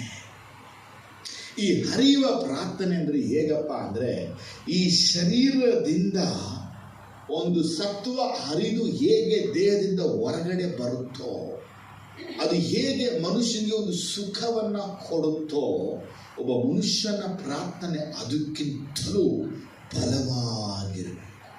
ಒಬ್ಬ ಮನುಷ್ಯನಿಗೆ ದೇಹದ ಸುಖ ಎಷ್ಟು ಮುಖ್ಯವಾಗಿದ್ದು ತನ್ನ ಶಕ್ತಿಯನ್ನು ಅವನು ಪ್ರಯೋಗಿಸಿ ಹೊರಗೆ ತರ್ತಾನೋ, ಅದಕ್ಕಿಂತ ವಿಶೇಷವಾಗಿರುವಂಥದ್ದೇ ಈ ಒಂದು ಪ್ರಾರ್ಥನೆ. ಹಲ್ಲೆಲೂಯಾ. ಪ್ರಾರ್ಥಿಸ್ತಾ ಇದೆ. ಆ ಪ್ರಾರ್ಥನೆ ಹರಿಯುವ ಪ್ರಾರ್ಥನೆ. ಈ ಹರಿಯುವ ಪ್ರಾರ್ಥನೆಯಲ್ಲಿ ಬಲವು, ಶಕ್ತಿಯು, ಹುಮ್ಮಸ್ಸು, ಪ್ರೀತಿಯು ಅಡಕವಾಗಿರುತ್ತೆ. ಹಾಗೆ ದೇವರು ಹೇಳ್ತಾನೆ, ನಮ್ಮ ಪರಲೋಕದ ದೇವರ ಬಳಿ ನಾವು ಯಾವ ಸ್ಥಳದಲ್ಲಿ ಇದ್ದೀವಿ ಆತ ನೋಡಲ್ಲ. ಆತನಿಗೆ ಬೇಕು ಒಂದು ವೈರಾಗ್ಯ, ಅಭಿಮಾನ, ದಾಹದ, ಆಸಕ್ತಿಯ ಪ್ರಾರ್ಥನೆ. ಹೌದಾ ಇಲ್ವಾ? ಎಲ್ಲಿ ಪ್ರಾರ್ಥನೆ ಮಾಡಬೇಕು? ಎಲ್ಲಿ ಪ್ರಾರ್ಥಿಸಬೇಕು ಹೇಳಿ? ನಾವು ಎಲ್ಲಿ? ನೆಹೆಮಾಯ 120 ಡೇಸ್ ಮನೆಯಲ್ಲಿ ಪ್ರಾರ್ಥಿಸಿದ್ದಾನೆ. ಈಗ ಅರಮನೆಯಲ್ಲಿ ರಾಜನ ಮುಂದೆ ಪ್ರಾರ್ಥಿಸ್ತಾ ಇದ್ದಾನೆ.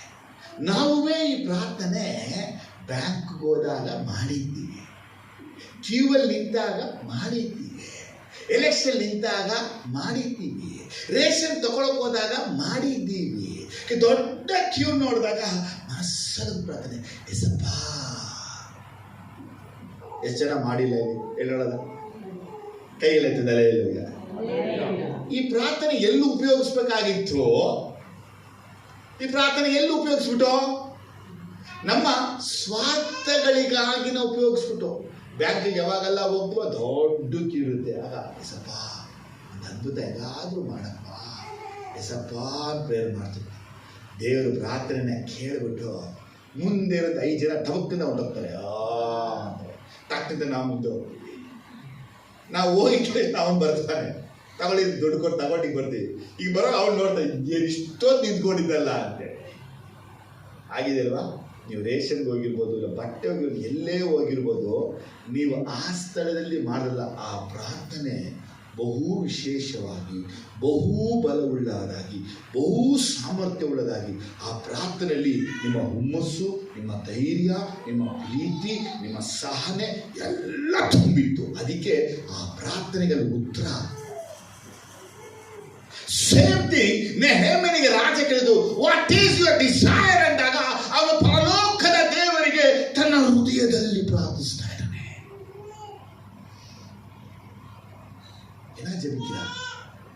ಈಗ ದೇವರೇ, ನಿಮಗೆ ನಾನು ಏನು ಹೇಳಬೇಕು, ಏನು ಕೇಳಬೇಕು, ಏನು ಪ್ರಾರ್ಥಿಸಬೇಕು? ಯಾಕಂದ್ರೆ ಈಗ ನನ್ನ ಮಾತಲ್ಲಿ ಸ್ವಲ್ಪ ಪಿಟುಕ್ಕಾಗೂ ಕತ್ತು ಹೊಂಟೋಗ್ಬಿಡುತ್ತೆ. ರಾಜರುಗಳೆಲ್ಲ ಲೂಸ್ಗಳೇ. ನೆಬೂಕದ್ನೆಚ್ಚರ್ ಕನಸನ್ನ ಕಾಣ್ತಾನೆ. ಅವನು ಕಂಡ ಕನಸು ಅವನಿಗೆ ಗೊತ್ತಿಲ್ಲ, ಲೂಸ್ತಾನೆ. ಕರೀತಾನೆ ಮಂತ್ರಿ, ಎಲ್ಲ ಬನ್ನಿ ಮಂತ್ರಿಗಳ ಬನ್ನಿ, ಕನಸಿನ ಅರ್ಥ ಹೇಳಿ. ಎಲ್ಲ ಹೇಳಿದ್ರೆ ಕನಸನ್ನ ನಾನು ಕನಸೇ ಕಂಡಿಲ್ಲ, ನನ್ನ ಕನಸನ್ನ ನೀವು ಕಂಡುಬಿಟ್ಟು ಅದ ಅರ್ಥ ನೀವೇ. ಭೂಮಿಯಲ್ಲಿ ಯಾರಿಂದ ಮನುಷ್ಯ ಇದ್ದಾರ? ಯಾರಿ? ಅಟ್ಲೀಸ್ಟ್ ನಾವು ಕನಸು ಹೇಳಿದ್ರೆ ಅರ್ಥ ಹೇಳ್ಬೋದು. ಕನಸು ಹೇಳಲ್ವಂತೆ, ಕನಸು ಗೊತ್ತಿಲ್ವಂತೆ. ಆದ್ರೆ ಅವ್ನು ಕಂಡಿದ್ದ ಕನಸು ಹೇಳ್ಬೇಕು, ಅರ್ಥನೂ ಹೇಳ್ಬೇಕು. ಆಗಲೇ ದಾನಿಯೇಲ್ ಪರಲೋಕದ ದೇವರನ್ನ ನೋಡಿದ. The God of Heaven who reveals all the secrets. Same Daniel 9:4 ಏನು ಪ್ರಾರ್ಥನೆ ಮಾಡ್ತಾನೋ ಇವನು ನೆಹೆಮ್ಯ 1:5 ಅದೇ ಪ್ರೇಯರ್ನ ಮಾಡ್ತಾನೆ. ಇವನ ಶ್ಯಾಡೋ ಯಾರಂತ ಹೇಳಿದ್ರೆ ಡ್ಯಾನಿಯಲ್. ಇವನಿಗೆ ಯಾರು ಲೀಡರ್ ಅಂದ್ರೆ ಎಸ್ರಾ. ಇವನಿಗೆ ಯಾರು ಒಂದು ಮಾಡಲ್ ಅಂದ್ರೆ ಎಸ್ಟರ್. ತಗೊಂಡ್ಬಿಟ್ಟ ಒಳಗಡೆ ಇನ್ಸೈಡ್ ಪ್ರೇಯರ್ ಮಾಡ್ತಾನೆ. ಪರಲೋಕದ ದೇವರೇ, ಈ ಮನುಷ್ಯನಿಗೆ ಏನು ಹೇಳಿ? ನಿಮಗೂ ಕೊಟ್ಟಿಗೆಗೆಲ್ಲ ಬಂದಾಗ ನಿಮ್ಮ ಹೃದಯದಲ್ಲಿ ಪ್ರಾರ್ಥಿಸಿ. ಡಾಕ್ಟರ್ ಬಳಿ ನಿಂತಾಗ ಹೃದಯದಲ್ಲಿ ಪ್ರಾರ್ಥಿಸಿ. ಲ್ಯಾಬ್ ಬಳಿ ನಿಂತಾಗ ಹೃದಯದಲ್ಲಿ ಪ್ರಾರ್ಥಿಸಿ. ಪೊಲೀಸ್ ಬಳಿ ನಿಂತಾಗ ಹೃದಯದಲ್ಲಿ ಪ್ರಾರ್ಥಿಸಿ. ಯಾವ ಮನುಷ್ಯನ ಮುಂದೆ ನಿಂತರುವೆ ನಿಮ್ಮ ಹೃದಯದಲ್ಲಿ ಪ್ರಾರ್ಥನೆ ಮಾಡುವ ಮೊದಲು ಕಲಿತುಕೊಳ್ಳಿ. ಆ ಪ್ರಾರ್ಥನೆ ಮಾಡಕ್ಕೆ ದೇವರಿಗೆ ನೀನು ಎಲ್ಲಿ ಇದೆಯಾ ಅನ್ನೋದು ಮುಖ್ಯ ಅಲ್ಲ, ನೀನು ಪ್ರಾರ್ಥಿಸೋದೇ ಮುಖ್ಯ. ಎಲ್ಲಿ ಪ್ರಾರ್ಥಿಸ್ತಾ ಇದ್ದೆ ನಾನು? ಈ ಯೋಚನೆ ಮಾಡಿ. ಈಗ ಶೋಷನ್ ಕೋಟೆ ವಿಗ್ರಹಗಳಿಲ್ಲ. ಶೋಷನ್ ಕೋಟೆಯಲ್ಲಿ ಹೇಳಿ ರಾಜರುಗಳ ಒಂದು ಏನಂತ ಅದಕ್ಕೆ ಶಂಕುಸ್ಥಾಪನೆ ಮಾಡಿರಲ್ವಾ? ಎಲ್ಲ ಅಲ್ಲಿದೆ. ಆದರೆ ಅವನು ಹೃದಯದಲ್ಲಿ ಪ್ರಾರ್ಥಿಸಿದ. ಅದನ್ನೇ ಯೇಸು ಹೇಳಿದ್ದು, ನೀ ಪ್ರಾರ್ಥನೆ ಮಾಡಬೇಕಾದ್ರೆ ನಿನ್ನ ಮನೆಗೆ ಹೋಗಿ ಕಿಟಕಿ ಬಾಗಿಲ ಮುಚ್ಕೊಂಡು ಅಂತರಂಗದಲ್ಲಿ ಪ್ರಾರ್ಥಿಸ್ತಾರೆ, ನಾನು ನಿನಗೆ ಬಹಿರಂಗವಾಗಿ ಉತ್ತರ ಕೊಡ್ತೀನಿ ಅಂತೇಳಿ. ಇಲ್ಲಿ ನೋಡಿ, ಇವನಿಗೆ ಪ್ರಾರ್ಥನೆ ಮಾಡುವಾಗಲೇ ಯೆಶಾಯ 60 ಬೆಲ್ಪಟ್ಟ ಹಾಗೆ ಪ್ರಾರ್ಥಿಸುವಾಗ ದೇವರು ಉತ್ತರ ಕೊಡ್ತಾ ಇದ್ದಾನೆ. ಅವನು ಆತ್ಮದಲ್ಲಿ ಪ್ರಾರ್ಥನೆ ಮಾಡ್ದ, ಈಗ ಶಾರೀರಿಕವಾಗಿ ಉತ್ತರವನ್ನ ಹೊಂದ್ಕೊಳ್ತಾ ಇದ್ದಾನೆ. ಆಮೇಲೆ ಜೋರಾಗಿ ಬರಬೇಕು. ಏನ್ ಪ್ರೇಯರ್ ಮಾಡ್ತಾನೆ ಅವನು? ದೇವರೇ, ನನ್ನ ಕಾರ್ಯಗಳನ್ನ ಸಫಲಪಡಿಸು. ಪ್ರಾರ್ಥನೆ ಮಾಡೋದನ್ನ ಬೈಬಲಲ್ಲಿ ಇವನೊಬ್ಬನೇ ಇಲ್ಲ, ಇನ್ನೊಬ್ಬ ಮನುಷ್ಯ. ಆದಿಕಾಂಡ 24:12 ದಮಸ್ಕದ ಎಲಾಜಾರ್ ಈಸಾಕನಿಗೆ ಹೆಣ್ಣನ್ನ ತರಕ್ಕಾಗಿ ಹೊರಟಿದ್ದಾನೆ. ಅವನು ಹೆಣ್ಣನ್ನ ತರಕ್ಕಾಗಿ ಹೊರಟಂತವನು 24:12 ಪ್ರೇಯರ್ ಮಾಡ್ತಾನೆ. ನನ್ನ ದಣಿಯಾದ ಅಬ್ರಹಾಮನ ದೇವರಾಗಿರುವ ಯೆಹೋವನೇ, ಈ ಹೊತ್ತು ನಾನು ಬಂದ ಕಾರ್ಯವನ್ನು ನೀನು ಅನುಕೂಲಪಡಿಸಿ ನನ್ನ ದಣಿಯಾದ ಅಬ್ರಹಾಮನಿಗೆ ಉಪಕಾರ ಮಾಡಬೇಕೆಂದು ಬೇಡುತ್ತೇನೆ.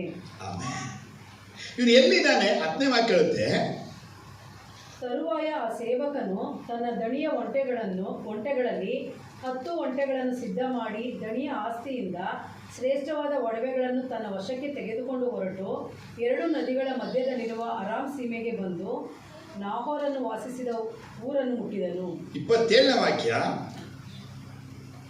ನನ್ನ ದಣಿಯಾದ ಅಬ್ರಹಾಮನ ದೇವರಾಗಿರುವ ಯೆಹೋವನಿಗೆ ಸ್ತೋತ್ರವಾಗಲಿ. ಆತನು ತನ್ನ ಪ್ರೀತಿಯನ್ನು ಸತ್ಯತೆಯನ್ನು ನನ್ನ ದಣಿಯಿಂದ ತೆಗೆಯಲಿಲ್ಲ. ನನ್ನನ್ನು ನನ್ನ ದಣಿಯ ಬಂಧುಗಳ ಮನೆಗೆ ನೀಟಾದ ದಾರಿಯಿಂದಲೇ ಕರೆಕೊಂಡು ಬಂದಿದ್ದಾನೆ ಅಂದನು. ಆಮೇಲೆ ಇವನು ಎಲ್ಲಿ ಪ್ರೇಯರ್ ಮಾಡ್ತಾ ಇದ್ದಾನೆ? ರೋಡಲ್ಲಿ ಪ್ರೇಯರ್ ಮಾಡ್ತಾ ಇದ್ದಾನೆ. ನಾವು ಎಷ್ಟೋ ಸಲ ರೋಡಲ್ವೇ ಪ್ರೇಯರ್ ಮಾಡಿಲ್ವಾ? ಹಾ, ಮಾಡಿದ್ದೀವಿ. ಹಾಗಾದ್ರೆ ಆ ರೋಡಲ್ಲಿ ನಾವು ಮಾಡಿದ ಪ್ರಾರ್ಥನೆ ದೇವ್ರು ಕೇಳಿಲ್ವಾ? ಅದು ಚೆನ್ನಾಗಿ ತಿಳ್ಕೋಬೇಕು. ಈ ಪ್ರಾರ್ಥನೆ ಮಾಡಕ್ಕೆ ಪ್ಲೇಸ್ ಬೇಕಾಗಿಲ್ಲ, ಈ ಪ್ರಾರ್ಥನೆ ಮಾಡಕ್ಕೆ ಟೈಮ್ ಬೇಕಾಗಿಲ್ಲ, ಈ ಪ್ರಾರ್ಥನೆ ಮಾಡಕ್ಕೆ ಸಂಡೇನೇ ಬೇಕು ಅಂತಾನೆ ಇಲ್ಲ. ಎಲ್ಲಿ ಬೇಕಾದ್ರೂ, ಯಾವಾಗ ಬೇಕಾದ್ರೂ, ಹೆಂಗ್ ಬೇಕಾದರೂ ಈ ಫ್ಲೋವಿಂಗ್ ಪ್ರೇಯರ್ ಅನ್ನ ನಾವು ಮಾಡಬಹುದು. ನೆಹೆಮ್ಯ ರಾಜನ ಮುಂದೆ ಮಾಡಿದ್ರೆ ದಮಸ್ಕದ ಎಲಾಜಾರ್ ಎಲ್ಲಿ ಊರಲ್ಲಿ ನಿಂತ್ಕೊಂಡು ಪ್ರೇಯರ್ ಮಾಡ್ತಾ ಇದ್ದಾನೆ. ಇವನು ಮಾತ್ರ ಅಲ್ಲದೆ ನ್ಯಾಯಸ್ತಭಗಳು 16ನೇ ಚಾಪ್ಟರ್ ಅಲ್ಲಿ ಸಾಮ್ಸನ್ 16:28ನೇ ವಾಕ್ಯ ನೋಡ್ತೀವಿ. ಅವನನ್ನ 2 ಕಂಬಗಳಿಗೆ ಕಟ್ಟಾಕಿದ್ದಾರೆ. ಅವನ 2 ಕಣ್ಣುಗಳನ್ನ ಕುರುಡಾಗಿ ಮಾಡಿದ್ದಾನೆ. ಅವನು ದಾಗೋನಿನ ದೇವಾಲಯದಲ್ಲಿ ಇದ್ದಾನೆ. ನೋಡಿದ್ರ 28. ಆಗ ಸಂಸೋನನು ಯೆಹೋವನಿಗೆ, ಕರ್ತನೇ ಯೆಹೋವನೇ, ಫಿಲಿಸ್ಟಿಯರು ಕಿತ್ತು ಹಾಕಿದ ನನ್ನ 2 ಕಣ್ಣುಗಳಲ್ಲಿ ಒಂದಕ್ಕೋಸ್ಕರವಾದರೂ ನಾನು ಅವರಿಗೆ ಮುಯಿ ತೀರಿಸುವ ಹಾಗೆ ನನ್ನನ್ನು ಈ ಸಾರಿ ಬಲಪಡಿಸು ಎಂದು ಮೊರೆಯಿಟ್ಟು ನೋಡಿದ್ರ ಎಲ್ಲಿ ಪ್ರೇಯರ್ ಮಾಡ್ತಾ ಇದ್ದಾನೆ ಅವನು? ಅಲ್ಲಿ 3,000 ಜನ ಏನ್ ಮಾಡಿದ್ದಾರೆ? ಕೂಡಿದ್ದಾರೆ. ಎಲ್ಲ ಬಂದವರಲ್ಲಿ ಆ ದೇಶದ ಪ್ರಧಾನಿಗಳೆಲ್ಲ ಬಂದವರು ಸಾಮ್ಸನನ ವಿನೋದವನ್ನ ನೋಡಕ್ಕಾಗಿ. ಅವನ 2 ಕಟ್ಟಲ್ಪಟ್ಟಿದೆ, ಅವನ ಕಣ್ಣು ಕುರುಡಾಗಿದೆ. ಆದರೆ ಅವನೊಳಗೆ ಒಂದು ಜೀವ ಹರಿತಾ ಇದೆ, ಅವನೊಳಗೆ ಒಂದು ಸತ್ವ ಹರಿತಾ ಇದೆ, ಅವನೊಳಗೆ ಒಂದು ಪ್ರೀತಿ ಹರಿತಾ ಇದೆ, ಅವನಿಗೊಂದು ದಾಹ ಹರಿತಾ ಇದೆ. ದೇವರೇ, ಈ ಸಾರಿ ನನ್ನನ್ನು ಬಲಪಡಿಸು. ಅವನು ತಪ್ಪಿಸ್ತಾನೆ ಆಗಿದ್ರು ದೇವರು ಅವನ ಪ್ರಾರ್ಥನೆಯನ್ನ ಕೇಳಲೇ ಇಲ್ಲ. ಕೇಳಿಲ್ವಾ? ಆದರೆ ಪ್ರೇಯರ್ ರಾಂಗ್ ಮಾಡಿ ನಾನು ಸಾಯ್ತೀನಿ ಅಂತ ಅದೇ ತಪ್ಪು ಮಾಡಿದವನು. ನಾನು ಬದುಕ್ತೀನಿ ಅಂತ ಹೇಳ್ಬೇಕಿತ್ತವನು. ತಾನು ಪ್ರೇಯರ್ ಮಾಡಿ ನೀವು ನಾನು ಜೊತೆ ಸಾಯ್ತೀನಿ ಅಂತ. ಅಲ್ಲೇನಿರ್ತದೆ, ಫಿಲಿಸ್ಟೀನ್ ದೇಶದಲ್ಲಿ ಅಲ್ಲಿ ಅವನನ್ನು ಕಟ್ಟಿ ಹಾಕಿದಂಥ ದಾಗೋನಿನ ಗುಡಿಯಲ್ಲಿ ಅವನು ಪ್ರಾರ್ಥನೆಯನ್ನ ದೇವರು ಕೇಳಿದ. ಆದರೆ ನಿಮ್ಮೊಳಗೆ ಒಂದು ದಾಹ, ಒಂದು ಆಸಕ್ತಿ, ಒಂದು ಅಭಿಮಾನ ಬಂದು ನೀವು ಪ್ರಾರ್ಥನೆಗಾಗಿ ನಿಂತ್ಕೊಂಡ್ರೆ ಏಸಪ್ಪ ನಿಮ್ಮ ಸ್ಥಳ, ನಿಮ್ಮ ಜಾಗ ನೋಡಲ್ಲ, ನಿಮ್ಮ ಸಮಯ, ದಿನ ನೋಡಲ್ಲ. ಏಸಪ್ಪ ನೋಡೋದು ಒಳಗಡೆಯಿಂದ ಬರುತ್ತಿರುವ ಆ ಜೀವ ಸತ್ವದ ಪ್ರಾರ್ಥನೆ. ಆಮೇಲೆ ಹೊಸ ಒಡಂಬಡಿಕೆಯಲ್ಲಿ ಸ್ಟೀಫನ್ ನಾನು ನೋಡ್ತೀವಿ. ಅಪೊಸ್ತಲರ ಕೃತ್ಯ 7ನೇ ಚಾಪ್ಟರ್ 55ನೇ ವಾಕ್ಯ ಓದುವಾಗ ಅವನನ್ನ ಕಲ್ಲೆಸೆದು ಕೊಲ್ಲಕ್ಕಾಗಿ ಜನಗಳೆಲ್ಲ ಎಳ್ಕೊಂಡು ಓಡ್ತಾ ಇದ್ದಾನೆ. ಆಗ ಅವನು ಪವಿತ್ರಾತ್ಮ ಭರಿತನಾಗಿ ಪರಲೋಕವನ್ನು ದೃಷ್ಟಿಸಿ ನೋಡಿ ದೇವರ ಮಹಿಮೆಯನ್ನು ಯೇಸು ಕ್ರಿಸ್ತನನ್ನ ನೋಡ್ತಾ ಇದ್ದಾನೆ. ಎಲ್ಲಿ ನೋಡ್ದ? ಸಭೆಯಲ್ಲಿ ನೋಡಲಿಲ್ಲ, ಎಲ್ಲಿ ನೋಡ್ದ? ಆಲೆಯಲ್ಲಿ ನೋಡಲಿಲ್ಲ, ಎಲ್ಲಿ ನೋಡ್ದ? ಅವನು ರೋಡಲ್ಲಿ ನೋಡ್ತಾ ಇದ್ದಾನೆ. ಪರಲೋಕದ ಒಂದು ದರ್ಶನ. ಅವನ ಜನಗಳೆಲ್ಲ ಕಲ್ಲುಡಿತಾ ಇದ್ದಾರೆ, ಅವನ ಸಾಯಿಸಕ್ಕಾಗಿ ಎಲ್ಲ ಓಡ್ತಾ ಇದ್ರೆ ಅವನು ಮೊಣಕಾಲು ಹಾಕೊಂಡು ಪ್ರಾರ್ಥಿಸಿ, ದೇವರೇ ಈ ತಪ್ಪನ್ನ ಅವರ ಮೇಲೆ ಹೋಲಿಸಬೇಡ, ಅವರನ್ನ ಕ್ಷಮಿಸು ಅಂತ ಪ್ರಾರ್ಥಿಸ್ತಾ ಇದ್ದಾನೆ. ಅವನ ಪ್ರಾರ್ಥನೆ ದೇವರು. ಸ್ತೋತ್ರ ಬರಲಿಲ್ಲ. ಎಲ್ಲಿ ಪ್ರೇಯರ್ ಮಾಡ್ತಾ ಇದ್ದಾನೆ? ಎಂತ ಪ್ರೇಯರು? ಈ ಕಟ್ಟಲ್ಲಿ. ಎಂತ ಪ್ರೇಯರು? ಬಿಕ್ಕಟ್ಟಲ್ಲಿ. ಅವನ ಪ್ರಾರ್ಥನೆ ಏನಿತ್ತು ಗೊತ್ತಾ? ಅವನ ಶರೀರದ ಎಲ್ಲ ಬಲವು ಅಡಗಿತ್ತು. ಏನಂದ್ರೆ ಪ್ರಾರ್ಥನೆ ಸುಮ್ಮನೆ ಗಂಟಲೆ ಮಾಡೋದಲ್ಲ. ನೀವು ಪ್ರಾರ್ಥನೆ ಮಾಡುವಾಗ ನಿಮ್ಮ ನರನಾಡಿಗಳೆಲ್ಲ ಒಂದು ಹಾಕ್ಬೇಕು. ನೀವು ಪ್ರಾರ್ಥನೆ ಮಾಡುವಾಗ 6.5 ಲೀಟರ್ ಒಂದಾಗಬೇಕು. ನೀವು ಪ್ರಾರ್ಥನೆ ಮಾಡುವಾಗ ನಿನ್ನ ಮನಸ್ಸು ಹೃದಯ ಒಂದು ಹಾಕ್ಬೇಕು. ಇಂಥ ಬಲದಿಂದ ನೀವು ಪ್ರಾರ್ಥಿಸಿದ್ರೆ ನೀ ಯಾವ ಜಾಗ, ಯಾವ ಸ್ಥಳ, ಯಾವ ಮನೆ, ಬೆಳಕು, ಕತ್ತಲೆ, ದೇವರಿಗೆ ಯಾವುದು ನೆನಪಿಲ್ಲ. ಆತ ಕಾರ್ಯ ಮಾಡಕ್ಕೆ ಸಿದ್ಧ. ಇನ್ನೊಂದು ವಿಷಯ ಗೊತ್ತಾ? ಮ್ಯಾಥ್ಯೂ, ಮಾರ್ಕ್, ಲೂಕ್, ಜಾನ್ 4 ಸುವಾರ್ತೆನ ಓದಿದಾಗ, ಹೇಳಿ ಜೋರಾಗಿ ಹೇಳಿ, ಓದಿದಾಗ ಯೇಸು ಸ್ವಾಮಿ ಜೋರಾಗಿ ದೇವಾಲಯದಲ್ಲಿ ಪ್ರಾರ್ಥಿಸಿದ್ದು ತಲೆ ಹೊಡಿದು. ಓಹೋ ಆಮಯ್ಯ, ಯೇಸು ಸ್ವಾಮಿ ಹೋಗಿ ದೇವಾಲಯದಲ್ಲಿ ಪ್ರಾರ್ಥನೆ ಮಾಡಿದನು. ಕೊಡ್ತಾರೆ ಯಾರು ಸ್ವಲ್ಪ ಅವ್ರ ಜಗಕ್ಕೆ ದೇವಾಲಯವನ್ನ ಕ್ಲೀನ್ ಮಾಡಕ್ಕೆ ಬಂದಿದ್ದವರು. ಏಸಪ್ಪ ಒಳಗೆ ಸಭೆ ಒಳಗೆ ಬಂದ್ರೆ ಕೊರಡೆ ತಗೊಂಡು ಹೊಡೆಯಕ್ಕೆ ಬರೋದು ಏಸಪ್ಪ. ಅವನ ಮುದ್ದಾಡಕ್ಕಲ್ಲ ಬರಲ್ಲ, ಮನ ತಿರುಗು ಫಸ್ಟ್. ಏಸಪ್ಪ ಎಲ್ಲೆಲ್ಲ ಪ್ರೇರ್ಪಣೆಗಳಂದ್ರೆ ಯೂದಾಯ, ಯೆರೂಸಲೇಮ್ ಎಲ್ಲ ಕಡೆ ನೋಡಿ. ಆತನು ಗುಡ್ಡವನ್ನ, ಎಣ್ಣೆ ಮರದ ಗುಡ್ಡದಲ್ಲಿ ಪ್ರಾರ್ಥಿಸಿದನು. ಆತನು ಗತ್ಸೆಮನೆ ತೋಟದಲ್ಲಿ ಪ್ರಾರ್ಥಿಸಿದನು. ಆತನು ಮುಂಜಾನೆ ಎದ್ದು ಅರಣ್ಯದಲ್ಲಿ ಹೋಗಿ ಪ್ರಾರ್ಥಿಸಿದನು. ದೇವಾಲಯವು ಸಕಲ ಜನಾಂಗಗಳಿಗೆ ಪ್ರಾರ್ಥನಾ ಆಲಯ ಅನ್ನಿಸಿಕೊಳ್ಳುವುದಾಗಿ ಬಯಲ್ಪಟ್ಟಿದ್ರು. ಯೇಸು ಕ್ರಿಸ್ತನು ದೇವಾಲಯದ ಒಳಗಡೆ ಹೋಗಿ ಪ್ರಾರ್ಥಿಸ್ತಿಲ್ಲ. ಯಾಗೊತ್ತಾ? ಅಲ್ಲಿ ಆ ಥರದ ಫರಿಸಾಯರು, ಸದ್ದುಕಾಯರು, ಶಾಸ್ತ್ರಿಗಳ ಆಳ್ವಿಕೆಯಲ್ಲಿತ್ತು. ಯೇಸು ಕ್ರಿಸ್ತನರು ನೀ ಎಲ್ಲೇ ಇರು, ಯಾವ ಸ್ಥಳದಿರು, ಯಾವ ಜಾಗದಿರು, ನಿನ್ನ ಹೃದಯ, ನಿನ್ನ ಮನಸ್ಸು, ನಿನ್ನ ಆತ್ಮ, ನಿನ್ನ ಪ್ರಾಣ ಒಂದಾಗಿ ಒಂದು ವಿಷಯಕ್ಕಾಗಿ ನೀನು ಪ್ರಾರ್ಥಿಸುವಾಗ ನಾ ಅದಕ್ಕೆ ಅದ್ಭುತಗಳನ್ನು ತೋರಿಸ್ತೇನೆ. ತಿಳ್ಕೊಳ್ಬೇಕು ನೀವು. ಡ್ಯೂಟಿ, ನೈಟ್ ಡ್ಯೂಟಿ ಇರ್ಬೋದು, ಡೇ ಡ್ಯೂಟಿ ಇರ್ಬೋದು, ಬಸ್ಸಲ್ಲಿ ಇರ್ಬೋದು, ಟ್ರೈನಲ್ಲಿ ಇರ್ಬೋದು, ಪ್ಲೈನಲ್ಲೇ ನೀವು ಹೋಗ್ತಿರ್ಬೋದು. ನಿನ್ನ ಹೃದಯ, ನಿನ್ನ ಮನಸ್ಸು ಒಂದು ಮಾಡಿ ಒಂದು ಕಾರ್ಯಕ್ಕಾಗಿ ನೀನು ಪರಲೋಕದ ದೇವ್ರ ಬಳಿ, ಹೊಸ ಪರಲೋಕದ ತಂದೆ ಬಳಿ ನೀನು ಪ್ರಾರ್ಥಿಸಿದ್ರೆ ನಿನ್ನ ಪ್ರಾರ್ಥನೆಗೆ ಯೇಸು ಕ್ರಿಸ್ತನು ಉತ್ತರವನ್ನು ಕೊಡ್ತಾನೆ. ನೆಹೆಮಾಯ ಅವನು ಮಾಡಿದ್ದು ಪ್ರಾರ್ಥನೆ ಇಲ್ಲಂದ್ರೆ ಮೌನದ ಪ್ರಾರ್ಥನೆ. ಹಂಗಳಾದ್ರೂ ಬಾಯಿನ ಪಟ್ಕ ಪಟ್ಕ ಪಟ್ಕ ಪಟ್ಕ ಪಟ್ಕ ಪಟ್ಕ ಆಡಿಸ್ತಾ ಇದ್ದು, ಇವನು ಬಾಯೂ ಆಡಿಸ್ತಿಲ್ಲ. ನಮ್ಗೆಲ್ಲ ಒಂದು ಅಭ್ಯಾಸ ಇದೆ, ಹೊರಗಡೆ ಹೋಗ್ಬಿಟ್ಟು ಮಸಾಲೆ ಪುರಿ ತಿನ್ನುವಾಗ ಕಣ್ಣಲ್ಲೇ ಪ್ರೇಯರ್ ಮಾಡ್ಬಿಟ್ಟು, ಬಿರಿಯಾನಿ ತಿನ್ನುವಾಗ ಕೈನ ಇಟ್ಬಿಟ್ಟು ಪ್ರೇಯರ್ ಮಾಡಿಬಿಡ್ತೀವಿ. ಯಾವ ನಮ್ಗೆ ಏನಾದರೂ ಅನ್ಕೊಳ್ಳಿ, ನಾ ಏನು ಮಾಡ್ತೀವಿ, ಅದು ಸಮ್ಟೈಮ್ಸ್ ಏನು ಮಾಡ್ತೀವಿ ನಾವು, ಏನು ಅನ್ಕೋತಾರೆ ಅಂತೇಳಿ. ನನಗೆ ದೊಡ್ಡ ಪ್ರಶ್ನೆ ಬಂತು, ಈ ಮೈಂಡು, ಹಾರ್ಟು, ಸ್ಪಿರಿಟ್, ಸೋಲ್ ಎಲ್ಲ ಸೇರಿಸಿ ನಾವು ಪ್ರೇಯರ್ ಎಲ್ಲಿ ಮಾಡ್ತಿದ್ರೆ ಅದಕ್ಕೆ ನೋಡಿ ಅವಾಗ ಹೊಟ್ಟೆ ಕೆಟ್ಟೋಗ್ಬಿಡ್ತಾ ಇದೆ ನಮಗೆ.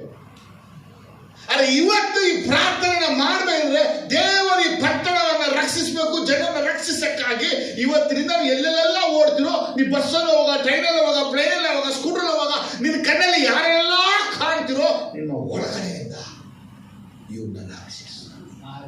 ಈ ವ್ಯಕ್ತಿನ ಸಂಧಿಸು, ಈ ಮನುಷ್ಯನ ಸಂಧಿಸು, ಈ ಕುಟುಂಬವನ್ನು ಸಂಧಿಸು, ಪ್ರೇಯರ್ ಮಾಡು. ನಮ್ಮಲ್ಲೇ ಒಂದು ಅಭ್ಯಾಸ, ಈ ಸ್ಕೂಟರ್ನ ತೆಗೆದು ಡ್ರೈವರ್ನ ಸ್ಟಾರ್ಟ್ ಮಾಡಿ ಸಾಕು, ಇಲ್ಲಿಂದ ಏನೇ ದಾಟ್ಕೊಂಡು ಹೋಗ್ತಾ ಇದ್ರೆ ಎಲ್ಲಿ ಹೋಗಿ ಸೇರ್ಬೇಕು ಅಲ್ಲಿ ತನಕ ದೇವರೇ ಈ ಬೀಗರೆಲ್ಲ ಸಂಧಿಸು, ಈ ದಾರಿಯೆಲ್ಲ ಸಂಧಿಸು, ಈ ರೋಡಲ್ಲೆಲ್ಲ ಸಂಧಿಸು. ರೋಡಲ್ಲಿ ಹೋಗ್ತಾರೆ ಎಷ್ಟು ಗಾಡಿ ಬರುತ್ತೋ, ಎಷ್ಟು ಬಸ್ ಓಡುತ್ತೋ ಎಲ್ಲರೂ ದೇವರೇ ರಕ್ಷಿಸಪ್ಪ, ಸಂಧಿಸಪ್ಪ. ಪ್ರಾರ್ಥನೆ ನಮ್ಮದು, ಫಲಿತಾಂಶ ಅವರು. ಎಕ್ಸಾಮ್ ಬರೆಯೋದು ನಾವು, ಎಕ್ಸಾಮ್ ಬರೆಯೋದು ನಾವು, ಡಿಸ್ಟಿಂಕ್ಷನ್ ಕೊಡೋದು ಅವರು. ಫೇಲ್ ಮಾಡಿ ಯಾವತ್ತು ನಮ್ಮ ದೇವ್ರು ಯಾವತ್ತು ನಮ್ಮನ್ನು ಯಾರನ್ನೂ ಫೇಲ್ ಮಾಡೋದೇ ಇಲ್ಲ. ಅದಲ್ಲೇ ಜೋರಾಗಿ ಇವತ್ತು ನಿಮ್ಮೊಳಗೆ ಒಂದು ಭಾರ ಬರಲಿ, ನೆಹಮ್ಯ ಪ್ರಾರ್ಥಿಸಿದ ಹಾಗೆ, ದಮಸ್ಕದ ಎಲಾಜರ್ ಪ್ರಾರ್ಥಿಸಿದ ಹಾಗೆ, ಸ್ಯಾಮ್ಸನ್ ಪ್ರಾರ್ಥಿಸಿದ ಹಾಗೆ, ಸ್ಟೀಫನ್ ಪ್ರಾರ್ಥಿಸಿದ ಹಾಗೆ, ಯೇಸು ಸ್ವಾಮಿಯೇ ಸ್ವತಃ ಪ್ರಾರ್ಥಿಸಿದ ಹಾಗೆ ನಾವುವೇ ಹೋಗುವ ಎಲ್ಲಾ ಕಡೆಗಳಲ್ಲಿ ಪ್ರಾರ್ಥಿಸುವಂತವರಾಗಬೇಕು. ವ್ಯಾಪಾರ ಹೋಗ್ತೀರಾ, ಪ್ರಾರ್ಥಿಸ್ಕೊಂಡೇ ಹೋಗ್ಬೇಕು. ಮಾರ್ಕೆಟ್ ಹೋಗ್ತೀರಾ, ಪ್ರಾರ್ಥಿಸ್ಕೊಂಡೇ ಹೋಗ್ಬೇಕು. ನಿಮ್ಮ ಬಾಯಲ್ಲಿ ಪ್ರಾರ್ಥನೆ ಇಲ್ಲ, ಪ್ರಾರ್ಥನೆ ಹೃದಯ. ಹೇಳಿ, ಈ ಪ್ರಾರ್ಥನೆಗೆ ಪರಲೋಕನೇ ಉತ್ತರ ಕೊಡು. ನಾ ಯೋಚನೆ ಮಾಡಿದೆ, 120 days ನಡೆಯದ ಪ್ರಾರ್ಥನೆಯ ಒಂದು ಶಕ್ತಿ ಫ್ಲಾಶ್ ಆಫ್ ಸೆಕೆಂಡ್ ನಡೆದ್ಬಿಡ್ತು. ಇದಕ್ಕೆ ಏನಂದ್ರೆ 120 ದಿನಗಳು ಅವನು ಹಾಕಿದ ಅಡಿಪಾಯ. ಆ ಮನುಷ್ಯನ ಸಂಧಿಸು, ಆ ಮನುಷ್ಯನ ಸಂಧಿಸು, ಆ ಮನುಷ್ಯನ ಸಂಧಿಸು. ನಾವುವೇ ಈ ಸ್ಥಳದಲ್ಲಿ ಈ ಪಟ್ಟಣ ಸಂಧಿಸು ಸಂಧಿಸು ಸಂಧಿಸು ಅಂತೇಳಿ ಇಷ್ಟು ವರ್ಷಗಳಿಂದ ಪ್ರಾರ್ಥನೆ ಮಾಡಿಕೊಂಡೆ. 50 ವರ್ಷವಲ್ಲ ಅಂದ್ರೆ 52 ವಾರಗಳು, ವರ್ಷಕ್ಕೆ 52 ವಾರ ಲೆಕ್ಕ ಹಾಕೊಂಡು ಬಂದ್ರು ಎಷ್ಟು ವಾರಗಳು ನಾವು ಪ್ರೇಯರ್ ಮಾಡ್ಕೊಂಡೇ ಬರ್ತಾ ಇದ್ದೀವಿ. ದೇವರು ಚಲೋ ಇಲ್ಲೇ ಬರೋದು, ಇನ್ನೂ 4 ಇದೆ. ನಾನು ದೇವರು ಈ ಪಟ್ಟಣ ಸಂಧಿಸುವ ಸಮಯ ಬಂದಾಯಿತು. ಇನ್ನು ನಾವು ಅದನ್ನೇನು ಮಾಡಬೇಕು, ಸ್ವಂತ ಮಾಡ್ಕೋಬೇಕು. ಈಗ ನಮಗೆ ಎಂಥವ್ರು ಬೇಕಾದ್ರೆ ನೆಹೇಮನಂತೆ ಅಡಿಪಾಯ ಹಾಕಿದಂಥವ್ರು ಈಗ ನೆಹೇಮನಂತೆ ಪರಲೋಕದ ದೇವ್ರ ಬಳಿ ಪ್ರಾರ್ಥಿಸೋರು ನಮಗೆ. ಈ ವಾಕ್ಯದಿಂದ ದೇವರು ನಿಮ್ಮನ್ನು ಆಶೀರ್ವದಿಸ್ತಾರೆ.